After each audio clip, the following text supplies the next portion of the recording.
A very good evening. A warm welcome to Dan Really Likes Wine, brought to you by Norman Goodfellows. And welcome to what has been a fairly memorable Monday, partly because of the hailstorm I navigated my way through. I think rather a lot of those in Johannesburg at the moment, but more so because of an afternoon spent with Domaine de Clozier, one of the great domains clients out of the Loire Valley, and the chance with Antonol, the owner and cellar master, to try some Cabernet Franc that for most South Africans would not really have been recognizable as Cabernet Franc. The general feel that the South African wine is a richer and more fruity equivalent to French wines that we sometimes find a little lean and a little more gentle, perhaps, is really exemplified in the difference between the Cabernet Franc of the Loire we tasted today and Cabernet Franc from South Africa, which has often got a punch to it and luster and power.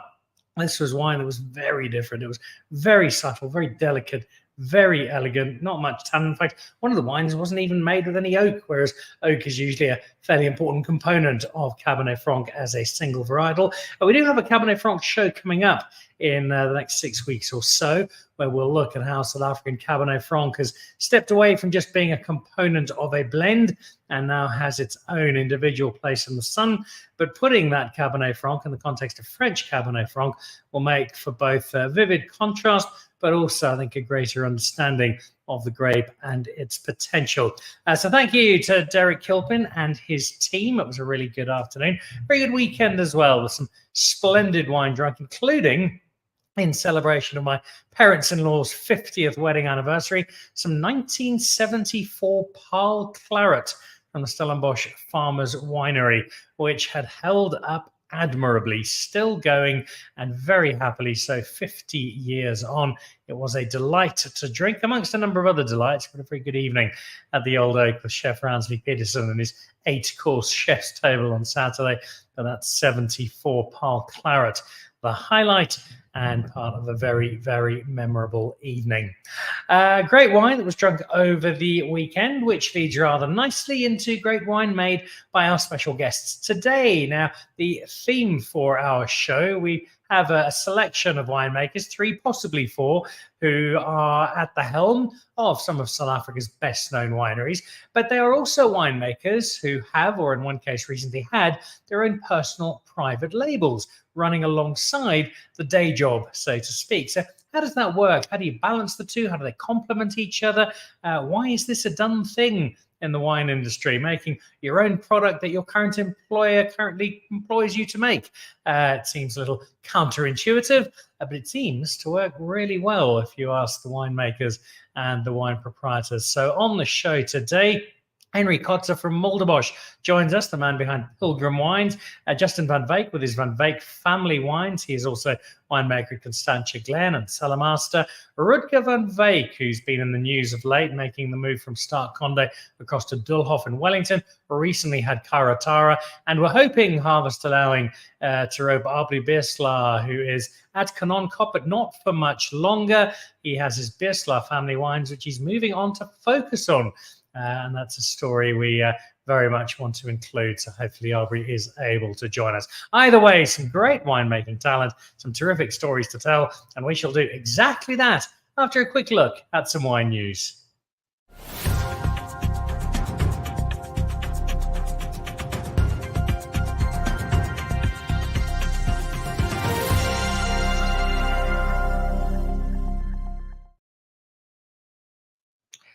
Well, this is coming up at Constantia Royale. You remember we had Roger Burton, the winemaker, on the show on Thursday talking about Sauvignon Blanc.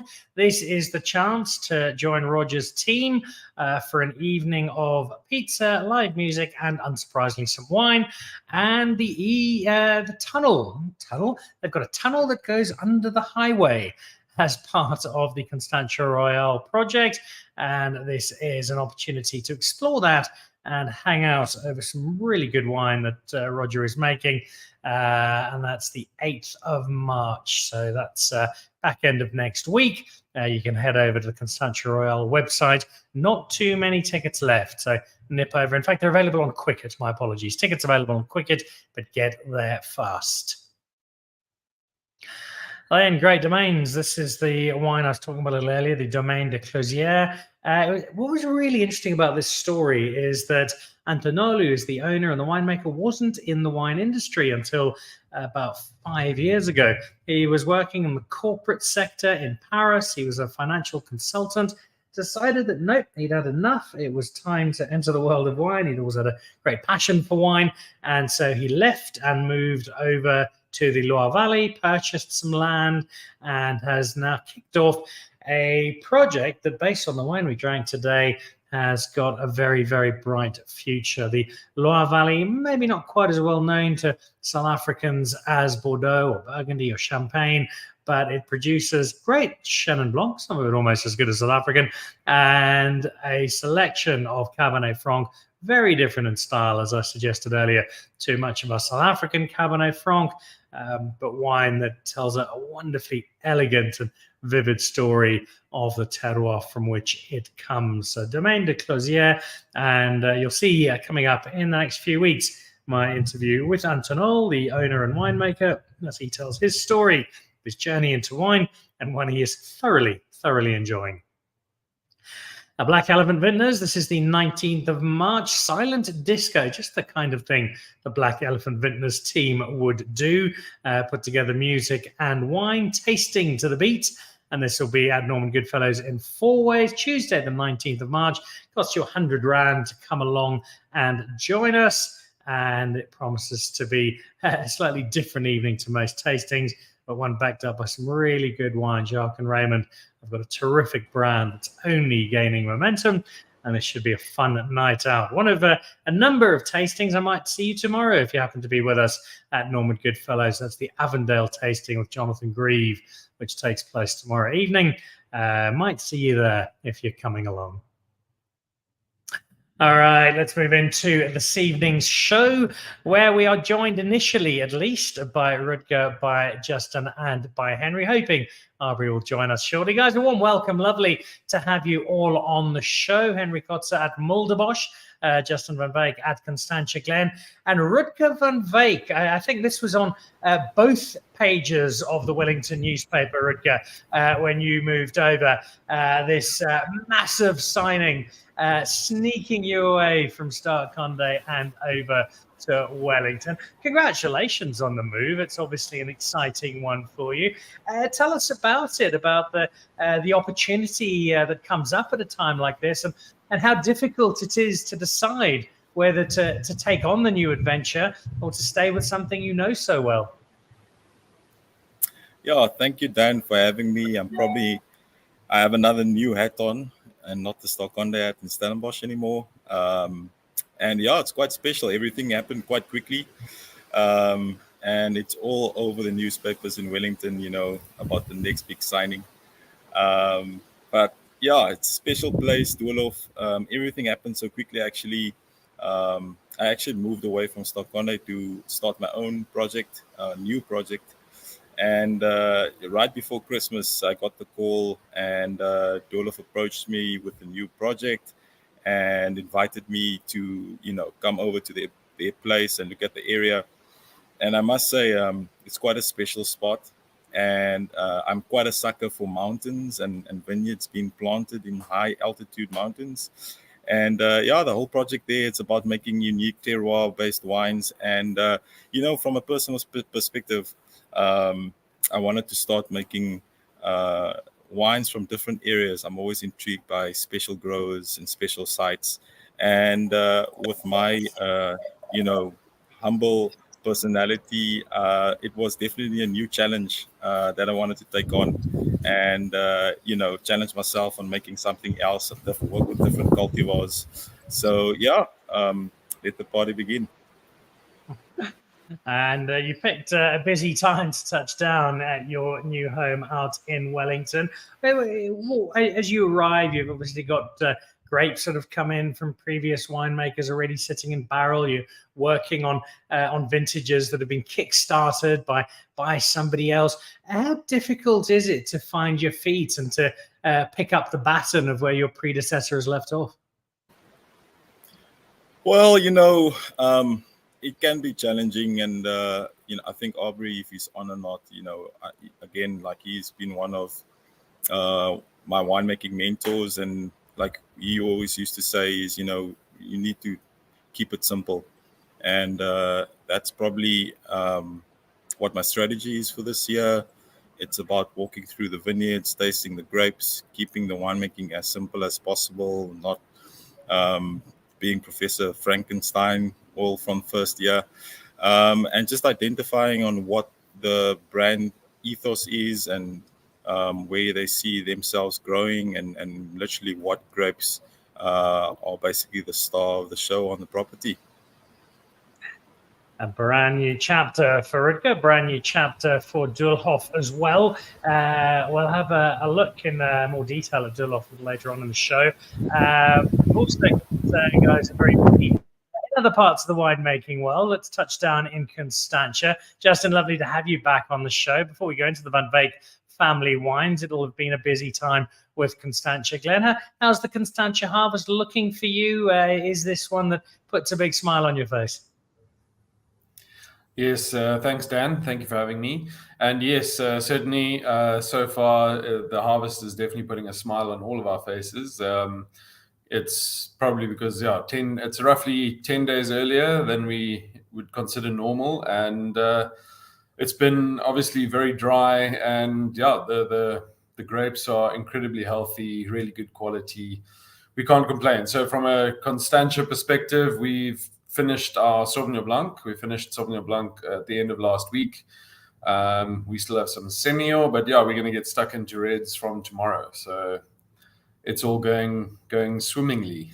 We got a similar sentiment from your colleague down the road, from Roger Burton, last week. It does look like Constantia's in good health, and you'll be able to judge that particularly well because you know these grapes intimately, you know these vineyards so well, having worked with them for so long. Give me your thoughts on not Rudger's move in particular, but on that shifting of wine home from one space to another, where on one hand you've grown to learn the terroir that you're working with and you have that experience, versus on the other hand the challenge of something new and of stretching yourself as a winemaker into a new space. I think it's I think it's very exciting, firstly, to someone like Rudger to basically start afresh. I think that's one of the wonderful things I just heard now, that he's also got plans to start afresh on his own label. So, that sort of clean slate. And I think his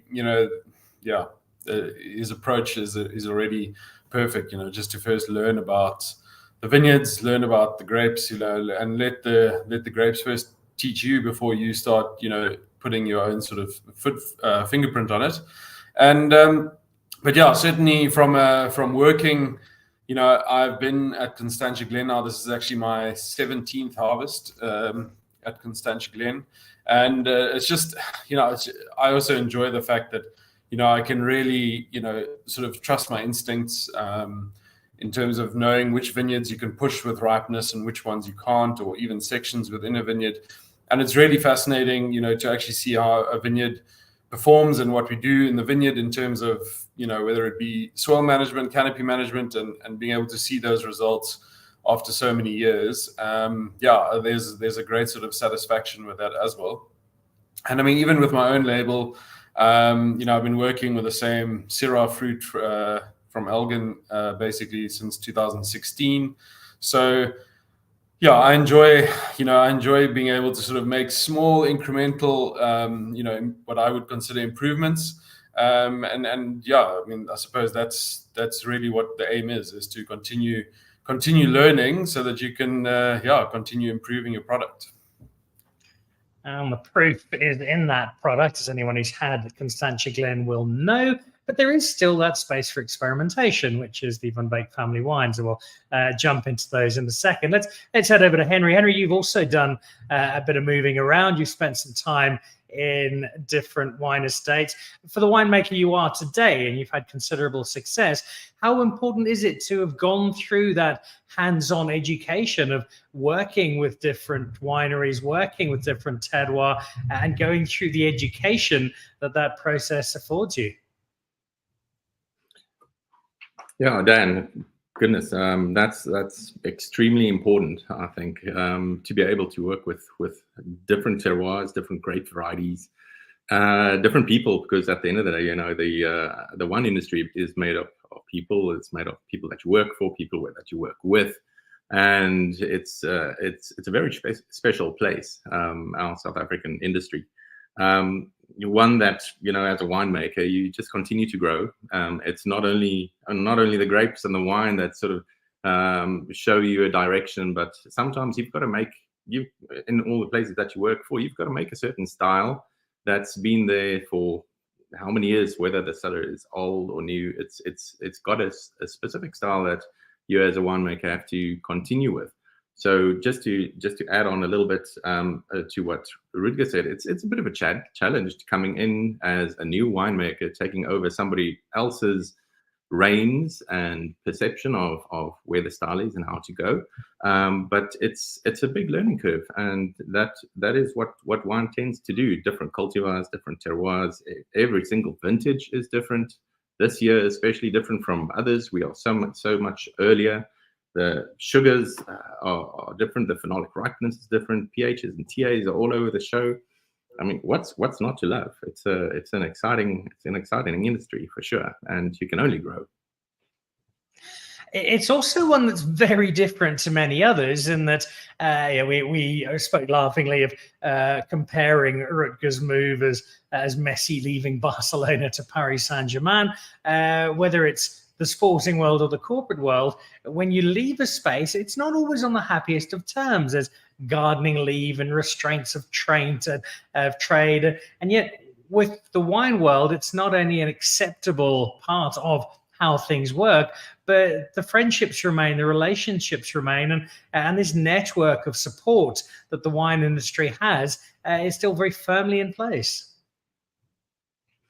Absolutely. It's a small industry. So, the way that you leave a place, it speaks bookends about who you are as a winemaker. And obviously the fact that you have to go to a different place and looking back, maybe having to lean on some old bridges. It's definitely good not to burn those and to keep those relationships strong.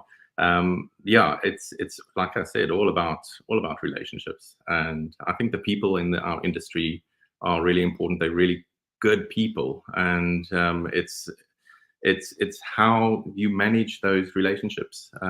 Sure, some appointments maybe turn out to go sour at the end, but there's always time, and time heals. So there's that. You always go back and you remember the good times. You look at the vintages that you've had your wine, your hands get read into, and it's those will always be memories that you will always fondly look back on, because those are the memories and the lessons that sort of taught you who you are and who you are as a winemaker. It's always good to look back as well. Like they say, hindsight is always 20/20.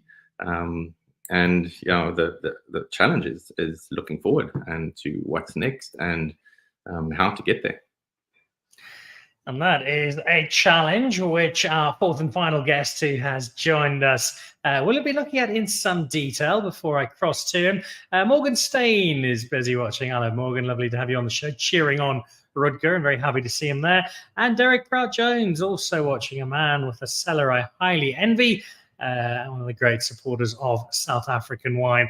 Now, if Rutger van Beek's move was big news, it was probably overshadowed by only one other transfer, so to speak, in the wine market, and that was Abrie Beeslaar saying goodbye mostly to Kanonkop after more than 2 decades in the winery, and focusing on his new Beeslaar wines project. Well, it's not new, it's been going for some time, but focusing on it as his main thrust. Abrie, welcome to the show. Lovely to have you back. What is a really, really exciting year for you? How long has this decision been playing about in the head, and what was the final nudge that made you decide, you know what, Kanonkop is one of the great brands in the wine world, but it's now time for me to focus on something else?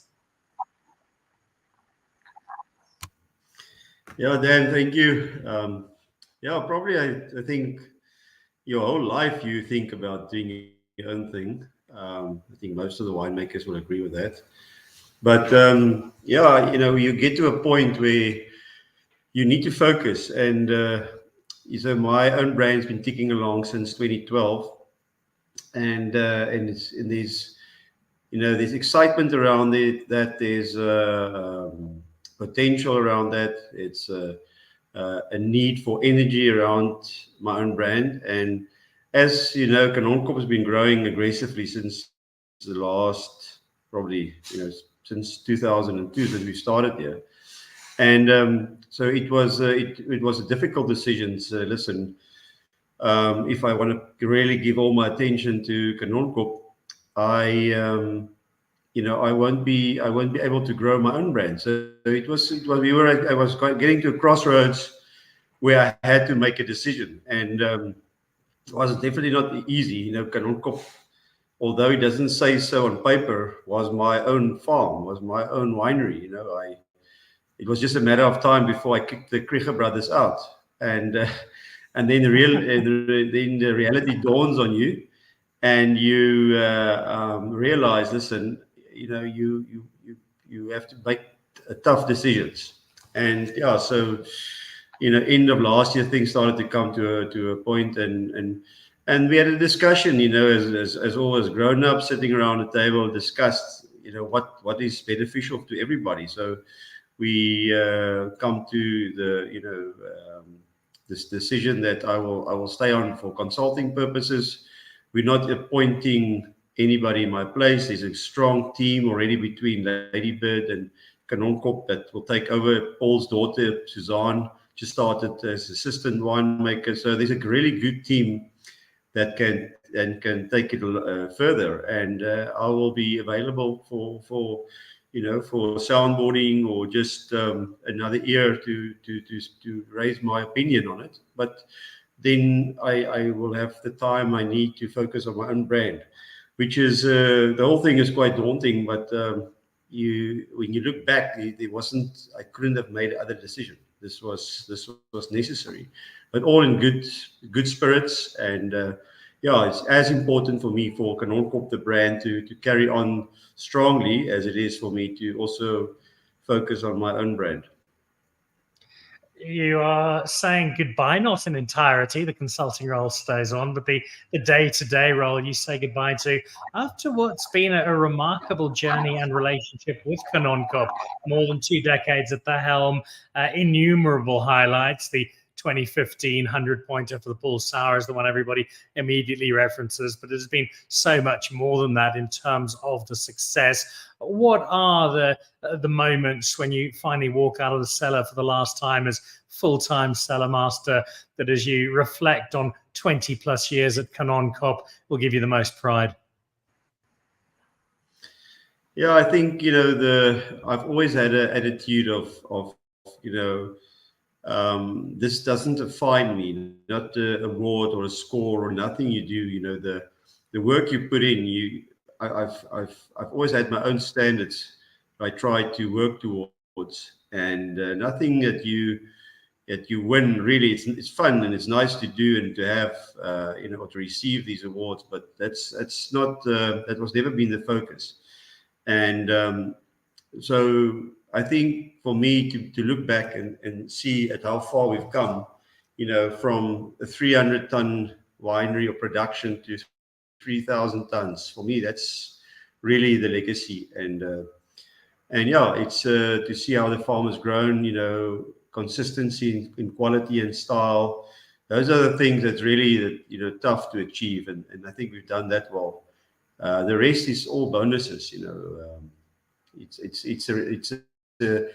the effect of doing other things right. So for me, it was always been, let's do the best we can, and the rest will follow. And what follows now is the Beeslaar wines. In fact, I've got some of the pinotage here with me, and we're going to look at that in a moment. Let's jump back to Henry, though, first of all, and just get our collective heads around this concept, Henry. You make wine for Mulderbosch. You make very good wine for Mulderbosch. That is what you're employed to do by the winemaker, by the owners at Mulderbosch.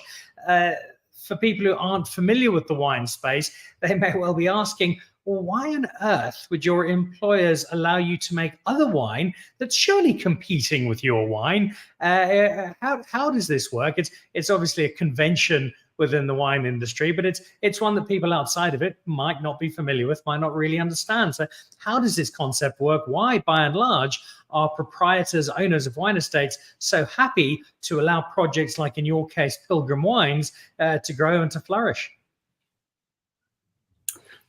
Then I think there are different reasons why they would allow something like this. But in my case, it was a let's say I deemed it a necessary step. I actually started Pilgrim Wines together with my wife Rudger, who's a trained viticulturist, and we started together towards the end of my Morgenster stint. And it was a sort of a natural outflow. I know the CEO of Mulderbosch really well, Kriantu Oosthuizen, and he's a good friend.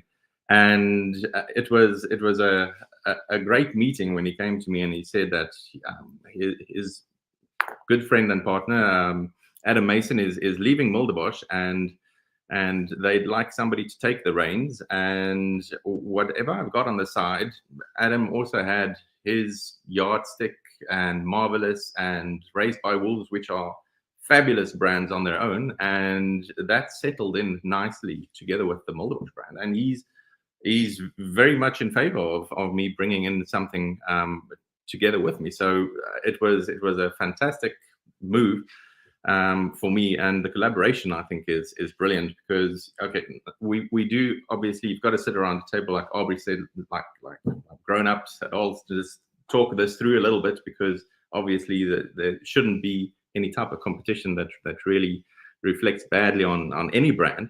And we came to a certain set of, let's say, rules, or a type of a system where, you know, Pilgrim can only do this, and together with Mulderbosch it works. There's a great synergy like that, and in a good way. I feel that for me it just again builds my winemaking knowledge per se.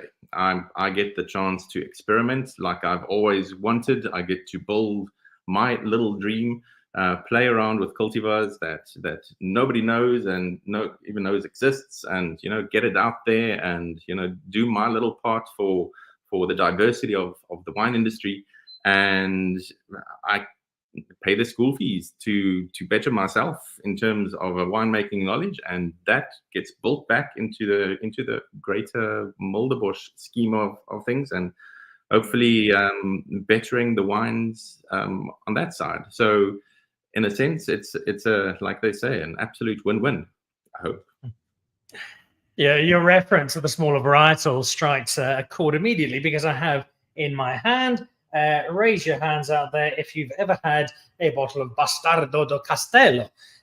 Sounds like the villain in a B-grade Western, but it's actually the name of a grape. And this is exactly, I think, what you were talking about, Henry, the chance to take a grape like this that commercially at scale, does it have the ability to be produced and to make financial sense?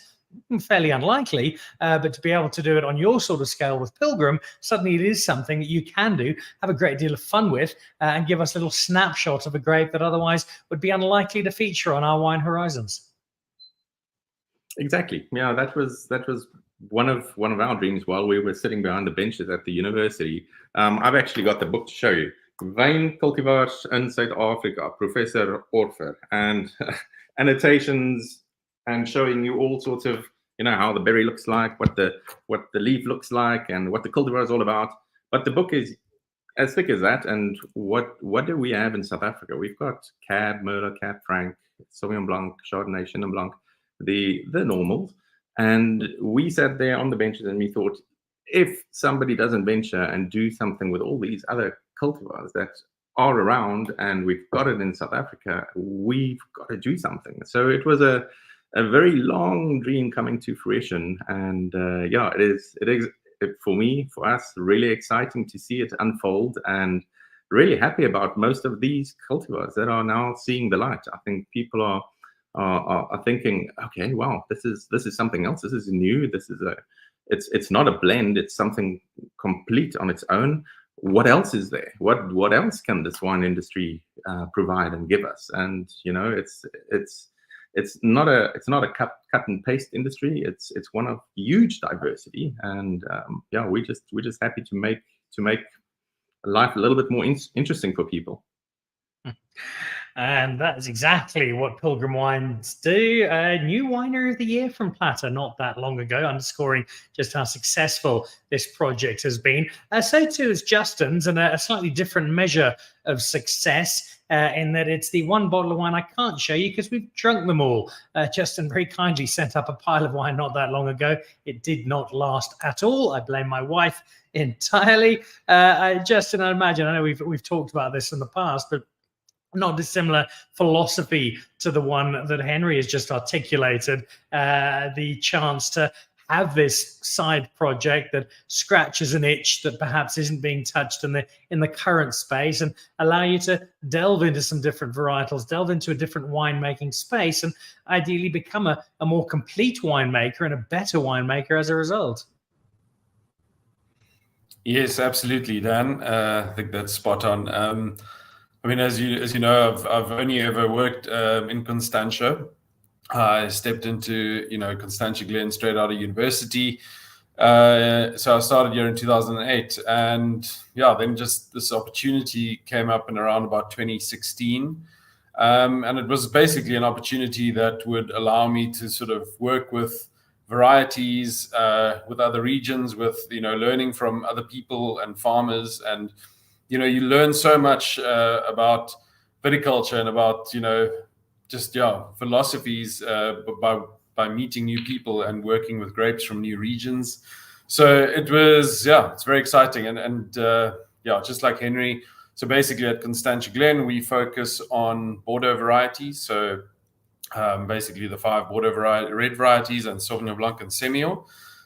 So those are the only varieties off the cards for me to play around with for my own side hustle, if you want to call it that. And and it's just it's a fantastic creative outlet. I can, like this morning on a Monday morning early, I was before sunrise I was already in Stellenbosch to fetch some Chenin Blanc grapes. So and you come back and you've got Semillon coming in from your on home turf, and it's just it's just fascinating. And I think when you're really passionate about wines and really actually what you'll find a lot about winemakers is they're really passionate about grapes. You see a lot more photos of bunches of grapes than you'll see of wine bottles on the winemaker's sort of personal profile. So it's been a fantastic journey, and I've absolutely loved it. It's also one that is very personal, not just because of the broader name of the range in Van Beek Family Wines, but also names of the wines themselves. And you've dived into this to make it a very intimate affair. Yeah, that's quite right. So, I mean, when this opportunity arose, I sort of the obvious one was to call it Van Beek Family Wines, just so that there's a good sense of the ownership of the brand. But then I started initially it was to produce a Chenin Blanc and a Syrah, which I did successfully. And then as one does as a winemaker, working with new varieties, you end up getting things like Roussan and Viognier and Cinsault and Grenache. And so anyway, we start producing blends, and and I think it was just I've got 3 beautiful daughters, and I just thought it was a great way for me to sort of pay homage to them. And so I named all the blends that I produce. So there's 3 blends named after the 3 girls. And a wonderful homage that is. And I can say that because I've tried all of them, and they are as delightful as the girls they are named after. You have got these two projects in full swing. Abrie, for you, it's now a slightly different move in that you are going to focus on what was initially the side hustle. What was the balance up until now, and how do you see Beeslaar wines going forward? Does the range increase? Do you start adding some more wine to it based on the experience you've got over the last 20 odd years? Yeah, so I've already added the Chardonnay. That's some projects I'm working with some other guys with, and then there's also a Bordeaux blend coming out later this year. So yeah, it's been small little bits and bobs, but that's my strength, and Chardonnay is there because I love the grape variety and the different expressions of it. Yeah, so when I started Beeslaar Wines, we decided I'm not going to have a lot of time for big volume, so we got the price points right. So we set at a relatively good price point, and I think that's with the Chardonnay and the Bordeaux blend, it's going to be the same, but it's already the same, and that helps a lot that you don't have to move a lot of stock to make it profitable. But I think the other colleagues will agree that your time in the market is quite limited. Again, when I look at the amount of time that Kanonkop really needed, there's not much time left for anything else. And so now, my time in the market, it will be spent on Beeslaar, or the time I have available to spend in the vineyards will be on Beeslaar, and also just the winemaking and refining of that. It won't take that much time, but I will have the time available that's needed. And I think especially in the market, presenting my wines on different platforms, that in the last 10 years I've probably did 10 tastings for Beeslaar, formal tastings. That's it. So just to give you an idea of how little time I've really spent on my brand. And yeah, and I think it's also great for my kids are now just going to secondary school to see how we build a business together, and they're part of it, and that is I think a way of thinking as well. I think in today's life, a lot of you think of getting a job, getting a good job, doing your best, carrying on like that, but to really be entrepreneurial and do stuff. I think hopefully the kids also get a good bit of schooling through that. And yeah, it's hopefully get my handicap down from, I'm not saying where it is now, but getting to spend some time on the golf course. Hopefully we can have a round together sometime in the future. But yeah, a lot of things I need to do. I would very much look forward to that. Michael Burda is watching this show. Hello, Michael and Suzanne Burda from Germany. And yes, we had Bastardo as per the conversation with Henry, and love it. There's another reason to seek out the Pilgrim. Germany will be one of those markets, Abrie, I'm sure, that you'll be looking at as you take this brand around the world in a very, very different space to the last 20 odd years, where you've had in Kanonkop the might of one of South Africa's greatest, not just wine brands, greatest brands behind you. How exciting / nervous is it to be starting this chapter on your own without that safety net of the Kanonkop machinery behind you? Yeah, I think of course, any job where end of the month there's something that goes into your bank account is fantastic. But unfortunately, that's also, I think, that it's something that keeps us back, from trying new things. The problem with what I have with Kanonkop, it was just so much fun to work here. So that's why I've spent so much time here and such a long time. It was fun, and I was having fun all the way. And very daunting, to see. To go by yourself. I think I've got about 14 established markets already internationally for my own brand. So I'm looking forward to exploring new markets. I'm looking forward to, I haven't done any international visits for Beeslaar, at all. So again, spending some time in these markets, helping to build these markets, and just spreading the love of Beeslaar wines and also quality pinotage. That's a focus for me, and I think there's still a story to be told and a message that we have to get out there. And but it's all about quality for me, trying to keep on, building, refining, and sharing that with the market out there. But very daunting in the same sense, like Kanonkop is a bit of a it's a big structure that's behind you, and but again, my mom didn't raise scared boys, so I have to do it. It is a very, very exciting time. I see Bubbles Ferreira, another of our winemaking greats, is watching the show. Bubbles, lovely to have you on Instagram, where the show is now also being broadcast. And a quick question from Derek Pratt-Jones before we get back to Rudger. This one for you, Abrie. Derek says he's got the 2022 Beeslaar Chardonnay. What sort of drinking window should he be considering? Yeah, it's unfortunately the wine is drinking so well right now. But give it another 2 years in the bottle. That's why I love the variety. It almost ages like red wine. It just keeps on developing and it grows with the depth grows with time as well. So I would give it another 2 years in the bottle, and then you should start looking at it. And if it's not, if you don't want to open up, let me know. I'll give you an update on the 22 when you feel like having it. Perfect, thank you.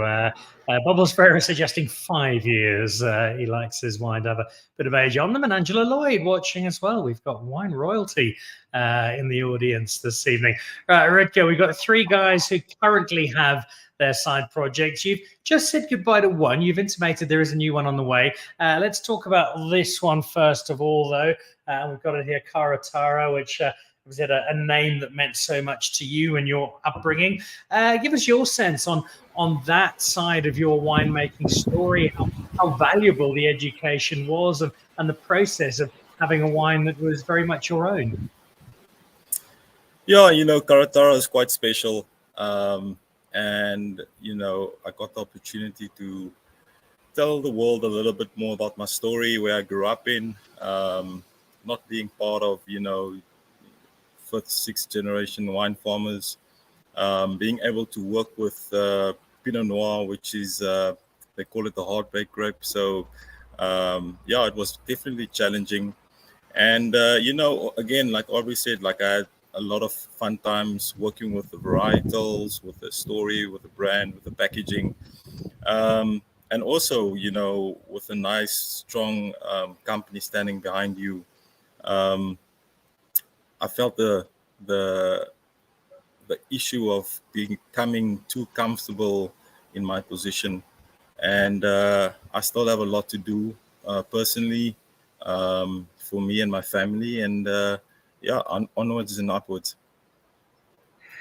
And onwards and upwards to a new own brand, because Karatara has been sold, but you've been a little cloak and dagger, a little coy, suggesting there's a new project without too much detail. How much are we allowed to know about what comes next alongside the Doolhof roll? Yeah, not too much. A lot of people have been asking, and I must say it's a combination of, it's definitely going to be a white and a red. And it's going to be varietals that I am personally new to. So first time working with, and also working with varietals that I have come to know. And again, like taking the typical story about Karatara, like working with different unique pockets or terroirs all across the winelands. And especially just working with good farmers and great brands, great farms that look after their farm workers, and the philosophy of viticulture and life is just inspiring. So as far as I can tell you, it's definitely going to be a white wine and a red wine. I just need to get them done with fermentation and maturation, and then we can take the conversation forward. All right, I'll be watching my WhatsApps carefully to see when there's a little more news for this particular project, which is a little bit of balancing act, I'm guessing, Rudger, because you are also having to settle into this brand new space, finding your feet at Doolhof, getting to know the people you're working with, getting to know the terroir, getting this new job up and running. The smile is generally in place when it comes to you, Rudger. I don't think I've ever seen you not looking in a good mood. But how happy, how cheerful are you with the way things have gone so far and the settling in process so far? No, it's definitely fun, and actually, I've heard this famous quote is that you have to become comfortable with the uncomfortable. And, the team at Doolhof has been so accommodating, so friendly. You just want to work for them, they're very fun to work with. And from the owner, the office, the farm workers, the cellar workers, all of them really have this goal to become very good and excel in what they do at their work. And they want to be proud of the product. And, we want to export this product all across the world. And that's definitely something that fits into my mentality and how life should work and how you should do your things in a work environment. I just want to work harder for the people on the property and the owner that has a vision that we want to succeed. I think the owner has got one that's shared very much with Rudger. If anybody spends any time with him, that is the new role at Doolhof. It's now a 17 years and counting role with Constantia Glen. There almost seem to be two kinds of winemakers, Justin. Those like yourself, like Abrie up until now, like your recent colleague Buller down at Constantia, a good kind of 2-decade stint, and other guys who maybe like to move around a little more often. Settled in for the long haul. If you've got Constantia Glen and the Van Wyk family wines together, they do seem to complete what being a winemaker means to you. Would that be a fair assessment? Yes, 100%. Very fair assessment. And I am, and I think, if you ask any of those winemakers, I'm sure it's because, you still continue to have fun. You continue to, enjoy your work. I don't want to call it a job because, if you enjoy what you do, you don't work a day in your life.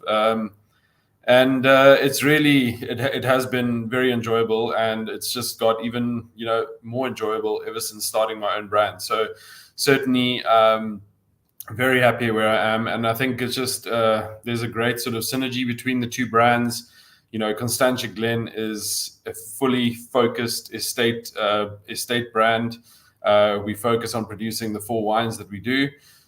And in the same way that we can have focus there, I can also, fortunately, I have enough time to also, focus on Van Wyk family wines. As Abrie said, the one thing you can't do at all or enough of is actual time in the market. So that is certainly the challenge. And I think the great benefit for me has been, that the Van Wyk family wines are actually available for tasting and for sale from Constantia Glen. So really, that avenue of licensing my brand to Constantia Glen to actually sell the products in their tasting room, that has certainly helped. And I think that's the only way. And I think that's actually been the reason for the success of the partnership, has been because it's a lot of fun to make wines, but having a bit of help to actually sell them to consumers, it makes all the difference. If you are in the Constantia area, then just another good reason to get down to Constantia Glen and get yourself a look at both the Constantia Glen range and Justin's family range. Abrie, the countdown is on. Talk us through the handover, the changeover period. When do you walk out the doors for the last time to floods of tears from the Kanonkop team and stride into this new horizon? And how do things go from there? Where is home thereafter? Yeah, it's so end of August is the date we've talked about. Just finishing off the 2024 wines, getting the blends, ready for the Port Sour, for the Cabernet, Pinotage, etc. Tasting through the wines coming out of the barrels, all of that. Just get that sorted out and sitting with the team, and then also, currently I'm actually in the position that I'm handing already over, so it's great to see, the younger members taking up the responsibility, and so, which is great. Christelle, Ruan, and then we also have, a senior winemaker, Francois from Leibach. That's also, he's been the same time as me at Leibach Vineyard, so that's now Ladybird, and he's also, a senior guy that has years of knowledge, which is fantastic to know that that's also part of the team.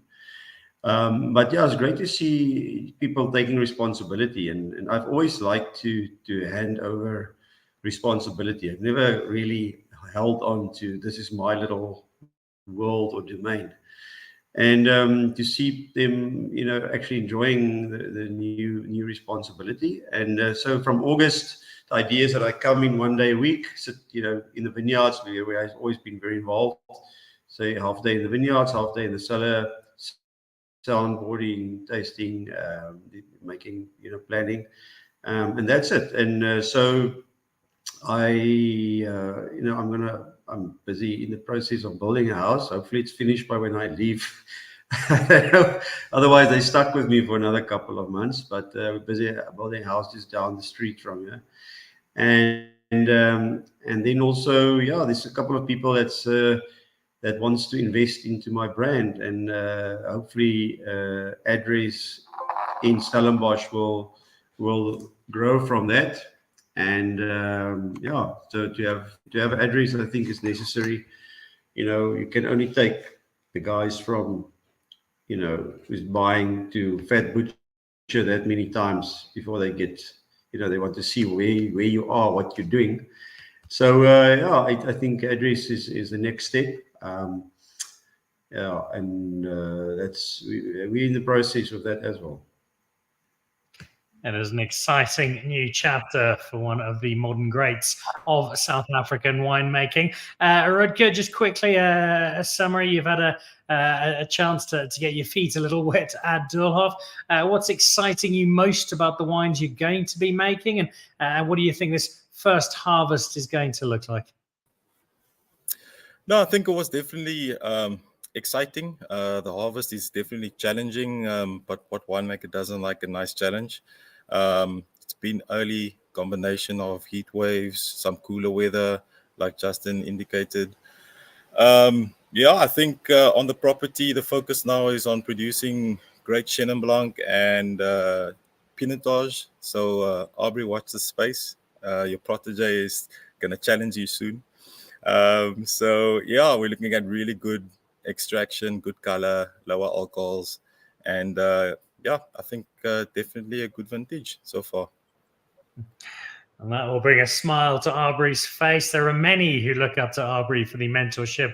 Rudger very much at the top of that list. And it's great to see the skills and the knowledge being transferred from one generation to the next. Dean Totham watching from over in the UK, Mr. Vinership. Dean, lovely to have you watching the show. Thank you for joining us. And Bubbles Ferreira saluting Constantia Glen for their vision and allowing the Van Wyk wines to be sold alongside Constantia Glen. Indeed, it is. Right, let's wrap up very quickly with Henry. I think your faithful hound has gone out to a number of friends of mine. Henry, as we did a show together a few years ago when I had to say goodbye to my beloved bull mastiff Stavros. Every time a friend of mine has to say goodbye to a dog, I happily hand over one of those bottles to raise a glass to a departed friend. It's obviously an iconic part of the Mulderbosch offering, but just as a whole, Mulderbosch seems to be in a really good space. Obviously, the wine being made is terrific, but there just seems to be a really good energy and a really good presence about Mulderbosch at the moment, and that smile seems to suggest I've got that right. Absolutely, Dan. Yeah, Mulderbosch. Wow, it's been an iconic brand for quite a number of years, and really just privileged to be able to take the baton further. We've got Sauvignon Blanc and the Chenin Blanc that's got a little bit of haut. Been going along strongly. The Faithful Hound, like you say, I mean, wow, it's been a very faithful red wine for a lot of people over the years and growing from strength to strength. Something that we are currently also a little bit working on is just to build out the red wine portfolio a little bit, show people or showcase a little bit more of that old Goed Geloof Mulderbosch farm.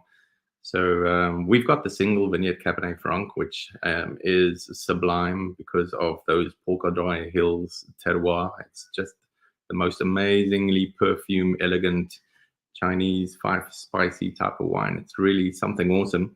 But in the sandwich in between the Faithful Hound and the single vineyard, we are now in the process. I think it's pretty soon now, the 1st of March, we are launching a new product, and that's just a Mulderbosch estate red, which is a Bordeaux blend from fruit just from the farm. And I think that's going to showcase the really, really good side of Mulderbosch per se, but also Polka Dry Hills, about what we can do with Bordeaux varietals from that side of Stellenbosch. And yeah, it's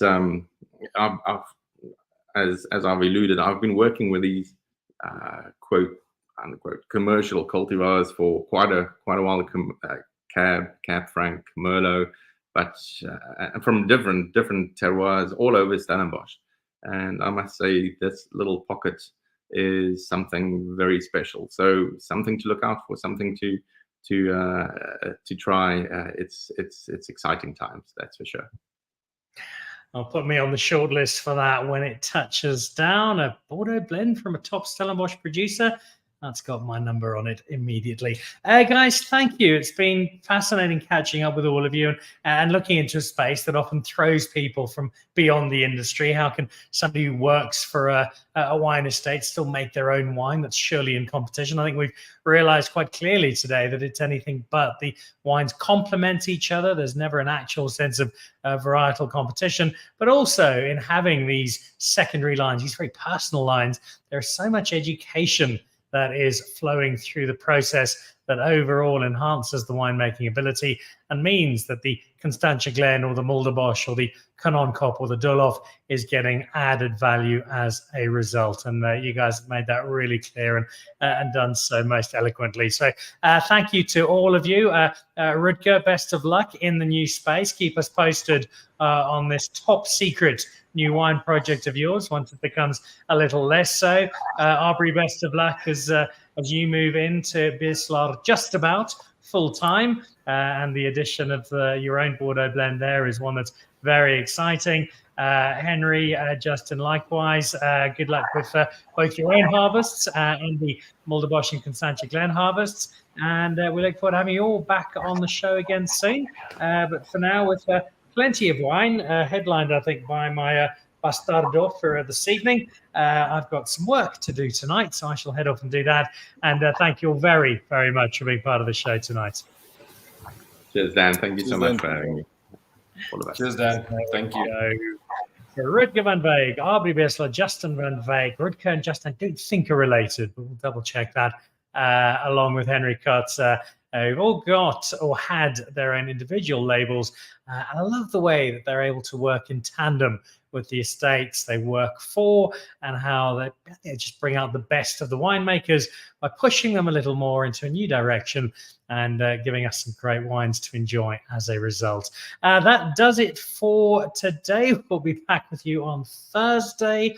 And Thursday, there's a special surprise coming up on the show for Thursday. I'll let you know, I think, tomorrow on social media once I've confirmed all the details, but look out for it coming up Thursday. For now, thank you very much for joining us on the show. Dan Really Likes Wine, brought to you by Norman Goodfellows. Have a wonderful Monday evening. See you tomorrow at Norman Goodfellows for the Avondale tasting if you happen to be around in the Four Ways area. Otherwise, see you back on the show on Thursday. Good night.